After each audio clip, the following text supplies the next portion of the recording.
মনোবীক্ষণ polyclinic, চিকিৎসার জগতে এক দশক। এখন এখানে সব বিষয়ে ডাক্তারবাবু একসাথে তলায়। ফোন করুন 7477999515 এই নম্বরে। 10,000 লোক নিয়ে মেডিকেল কলেজ ঘেরাওয়ের হুঁশিয়ারি ভরতপুরের বিধায়ক হুমায়ুন কবিরের। ফের ডাক্তারদের দিলেন হুমকি। আপনার আনন্দে আমাদের উদযাপন।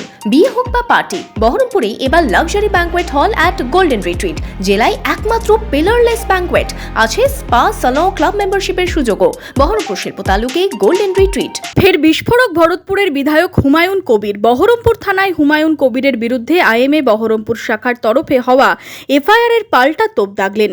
সাংবাদিকদের মুখোমুখি হয়ে হুমায়ুন কবিরের হুঁশিয়ারি, ডাক্তারদের মহা মিছিলের পাল্টা মিছিল করবেন তিনি। ডাক্তারদের ঘিরে রাখবেন, নেত্রীর নিষেধ শুনবেন না।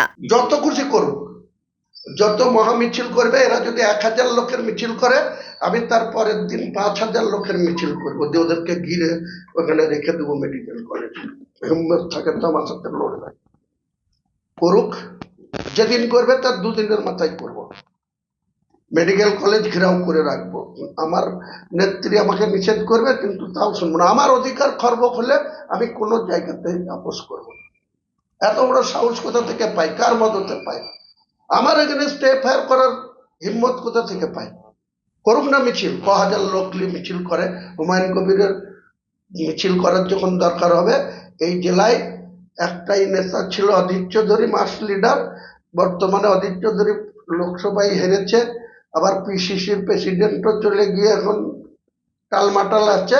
আমাদের আর কিছু পাওয়ার নাই, 62 বছর বয়স হয়ে গেছে। আগামী দিনে হয় ভোটে লড়বো লড়বো না, কিন্তু এইসব ডাক্তার, এইসব 50টা ডাক্তারের কে ঘরে ঢুকাতে আমার 2 মিনিট লাগবে। করুক না, দেখি কত। আর প্রশাসনও কি করে দেখি, আমাকে কি করে রুখে দেখি। আমার বিরুদ্ধে একটা দেবাংশ কমপ্লেন করে দিল, আমার নন মেনেবল সেকশনে কেস করে দেবে বহরমপুর থানা। আর আমি মার না করে, কাউকে না মেরে, কাউকে না ধরে, কাউকে গাল না দিয়ে আমি কেস খেয়ে খেয়ে বসে থাকবো? 2 কেস আমার রানিং। আমাকে এখনই অ্যারেস্ট করুক না, চলে যাবো। জেল থেকে বেরাবো যেদিন, সেদিন বুঝিয়ে দেবো কত ধানে কত চাল হয়। হুমায়ুন কবিরের এই মন্তব্যে ফের সমালোচনার ঝড়।